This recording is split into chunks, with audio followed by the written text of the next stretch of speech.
नमस्कार। इस वीडियो में हम कक्षा 10वीं गणित के चैप्टर नंबर 7 निर्देशांक ज्यामिति के भाग 3 का अध्ययन करेंगे। इस भाग 3 में हम जानेंगे विभाजन सूत्र के बारे में। तो आइए हम विभाजन सूत्र समझते हैं क्या है। यदि बिंदु R बिंदुओं P x1 y1 और Q x2 y2 दो बिंदु हमने ले लिए थे, P x1 y1 और Q x2 y2 को मिलाने से बने रेखाखंड को अनुपात m1 अनुपात m2 में आंतरिक विभाजन करता है। बिंदु R कहाँ है? अंदर है, दोनों P और Q के मतलब अंदर है, तो आंतरिक विभाजन करता है। तो हम क्या कहेंगे, बिंदु R के निर्देशांक हम सीधे सूत्र के माध्यम से निकाल पाएंगे। कैसे? m1 x2 plus m2 x1 बटे m1 धन m2, इसका x निर्देशांक होगा और y निर्देशांक क्या होगा? m1 y2 plus m2 y1 बटे m1 धन m2। तो देखते हैं कैसे होगा। ये बिंदु P है और ये बिंदु Q हमने लिया। यहां पर हमने कहीं बिंदु R लिया है। R जो है वो PQ को m1 अनुपात m2 में विभाजित करता है। m1 अनुपात m2 में विभाजित करता है। ये P है, ये Q है और ये R है जो आंतरिक में है। आंतरिक विभाजन कहलाएगा, ये आंतरिक में है और m1 अनुपात m2 में विभाजित करता है। यदि m1 तो फिर इसके R के निर्देशांक होंगे m1 x2 plus m2 x1 m1 धन m2 और y निर्देशांक होगा इसका m1 y2 plus m2 y1 बटे m1 धन m2। तो इस तरह से आंतरिक विभाजन की स्थिति बनेगी। सोचो यदि m1 और m2 ना होकर यदि r मध्य में होता तो m1 भी m हो जाता और m2 भी m हो जाता। दोनों आपस में क्या हो जाते? m हो जाते।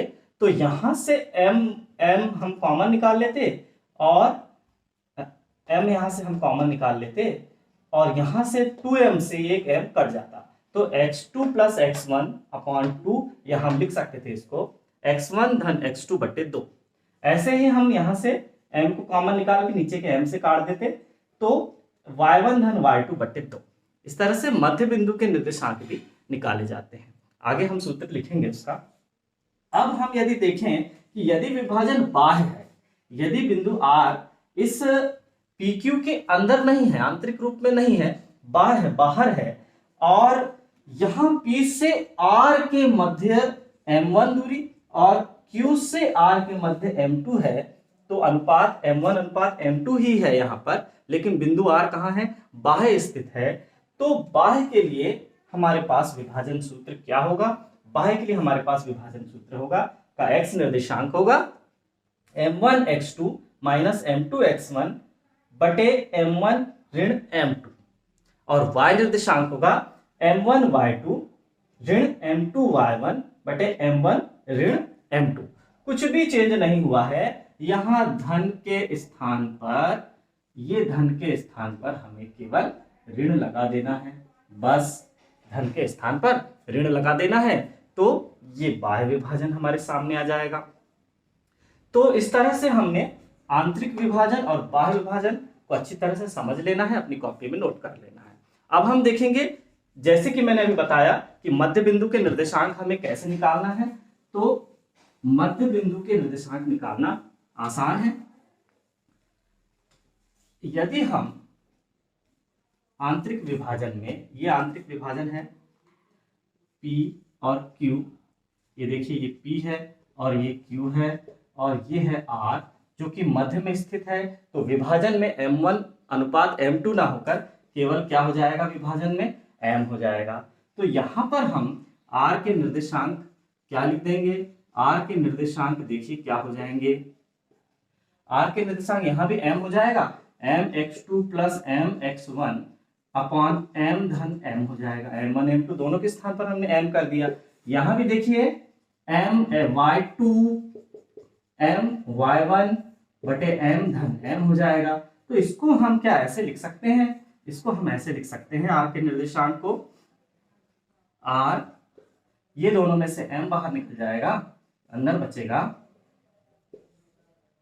x2 या x1 को पहले लिख लीजिए, x1 x plus x2 upon 2m है तो 2m, m से m कट गया। वैसे ही यहां पर भी हम m को बाहर निकाल लें, y1 धन y2 बटे, अब 2m है तो फिर से m से m कट जाएगा। इस तरह से r के निर्देशांक हमारे पास क्या आएंगे, r के निर्देशांक आएंगे हमारे पास x1 धन x2 बटे 2 और y1 धन y2 बटे 2।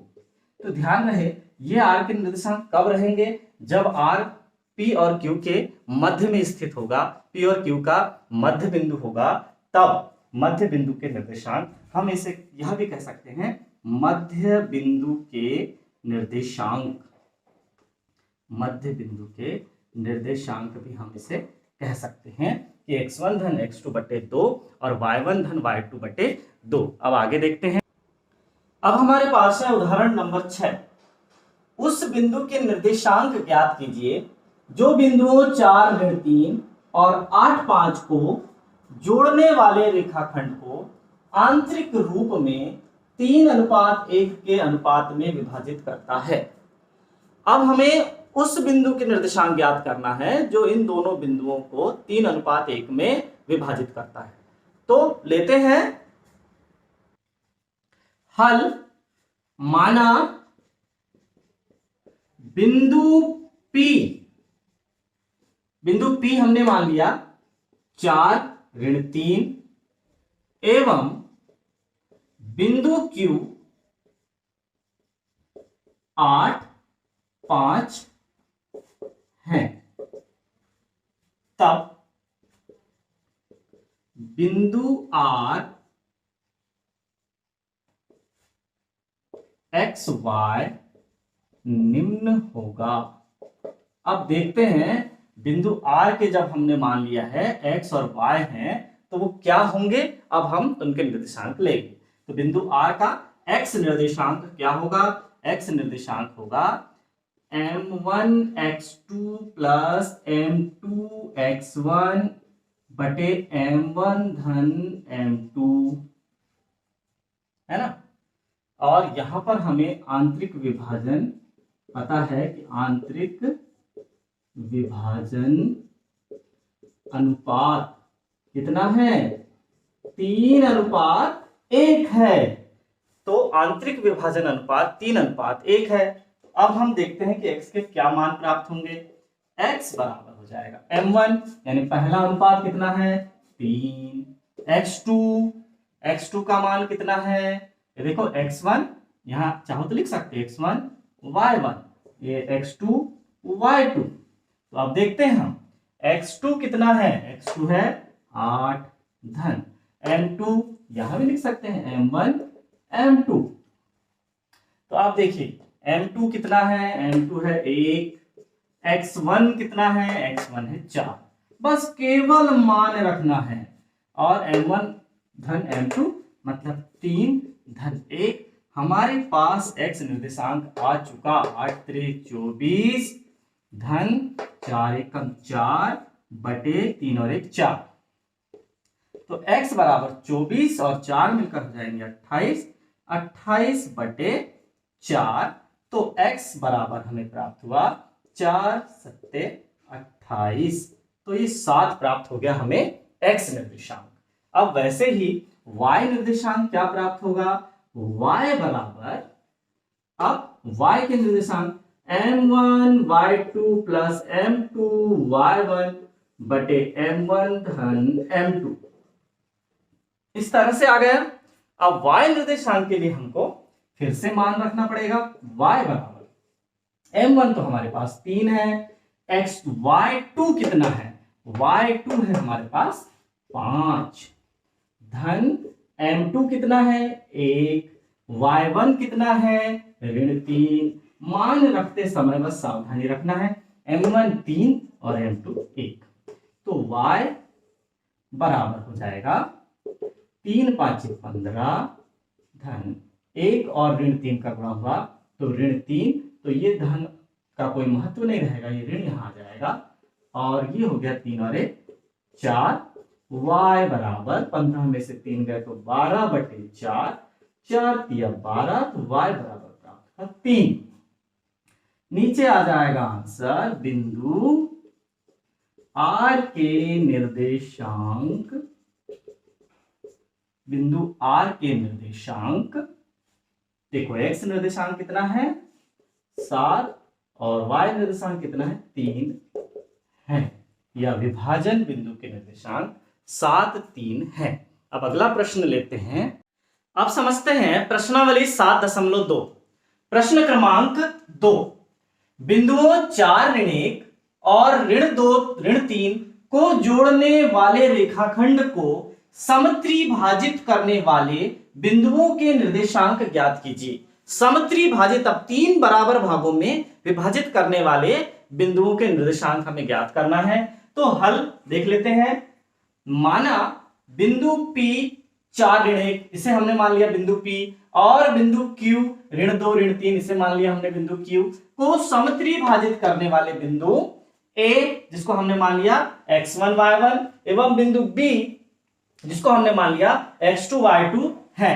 तब हमने इस तरह का एक रेखा हमने बना लिया और उसे समत्रिभाजित करने वाले रेखाखंड हमने बना लिया और उसे समत्रिभाजित करने वाले बिंदु A और B दे दिए। अब हमको ये देखना है कि इस बिंदु A के निर्देशांक क्या है और इस बिंदु B के निर्देशांक क्या है। तो बहुत आसान है, बिंदु A और B के निर्देशांक ज्ञात करने के लिए हमें यह देखना है कि ये तीनों को कुल बंटवारे का एक एक हिस्सा मिला है, बराबर बराबर 3 भागों में बढ़ चुके हैं ना ये तीनों भाग, इसलिए हम इन तीनों भागों को एक एक एक अनुपात नाम हम दे दें। अभी ये एक एक एक अनुपात में है। यदि हमें हमारे पास केवल बिंदु P और Q के निर्देशांक प्राप्त है, P के निर्देशांक क्या प्राप्त है 4 ऋण 1, और Q के निर्देशांक हमें क्या प्राप्त है, Q के निर्देशांक हमें प्राप्त है ऋण 2 ऋण 3, यानी हमें विभाजन बिंदुओं के निर्देशांक निकालना है, तो इन P और Q का सहारा अवश्य लेना पड़ेगा। अब हम देखते हैं, नीचे लिखते हैं, चूंकि बिंदु A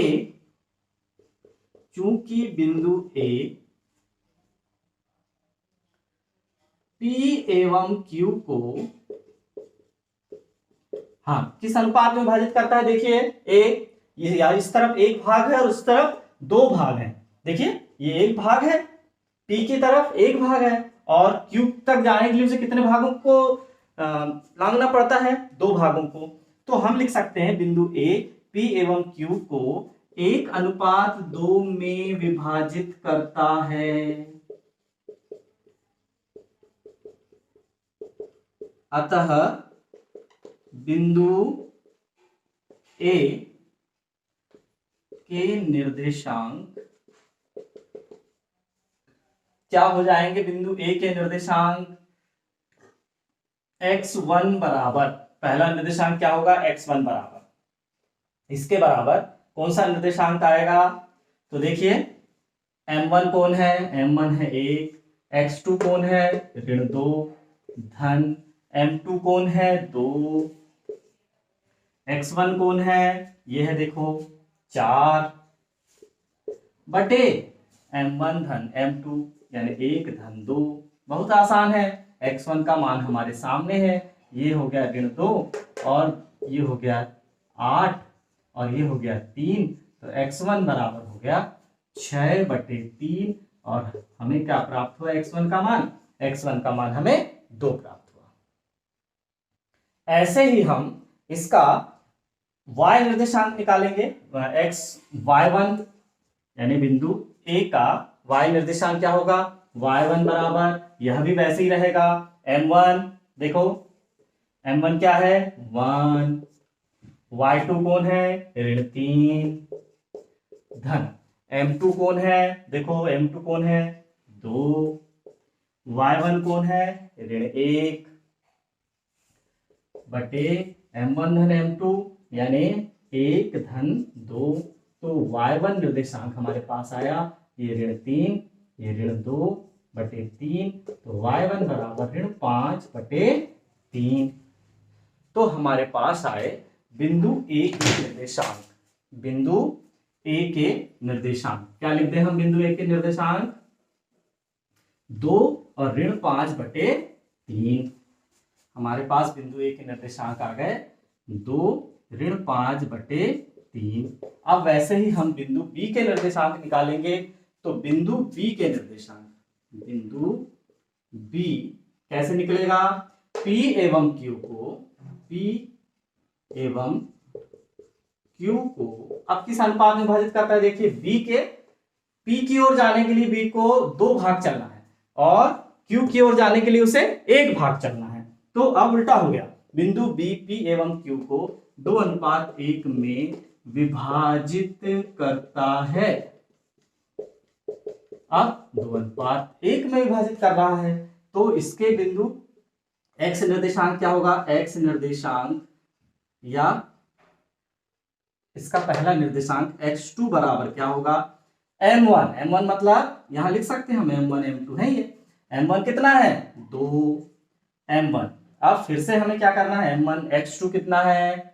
-2 धन m2 कितना है? 1 x1 कितना है? 4। बहुत सावधानी से मान रखना है। m1 धन m2 2 धन 1। तो x2 का मान हमारे सामने आ गया -2 दूनी 4 और धन 4/3। -4 और धन 4 मिलकर हो गया 0, 0/3 मतलब 0। x2 का मान हमारे सामने आया 0। अब वैसे ही y2 का मान कैसे निकलेगा? y2 का मान निकालने के लिए फिर हमें वही प्रक्रिया करना पड़ेगा। m1 कितना है? 2 इंटू y2 कितना है? y2 है -3 धन m2 कितना है? m2 है 1। y1 कितना है? y1 है -1 और m1 धन m2 2 धन 1। तो y2 का मान भी हमारे सामने आ गया 2 तिया 6, तो ये हो गया -6। 1 एकम 1, तो ये हो गया -1 और ये हो गया 3। तो y2 का मान हमारे सामने आ गया -7/3। तो इस तरह से हमें b के निर्देशांक क्या प्राप्त हुए? 0 और -7/3।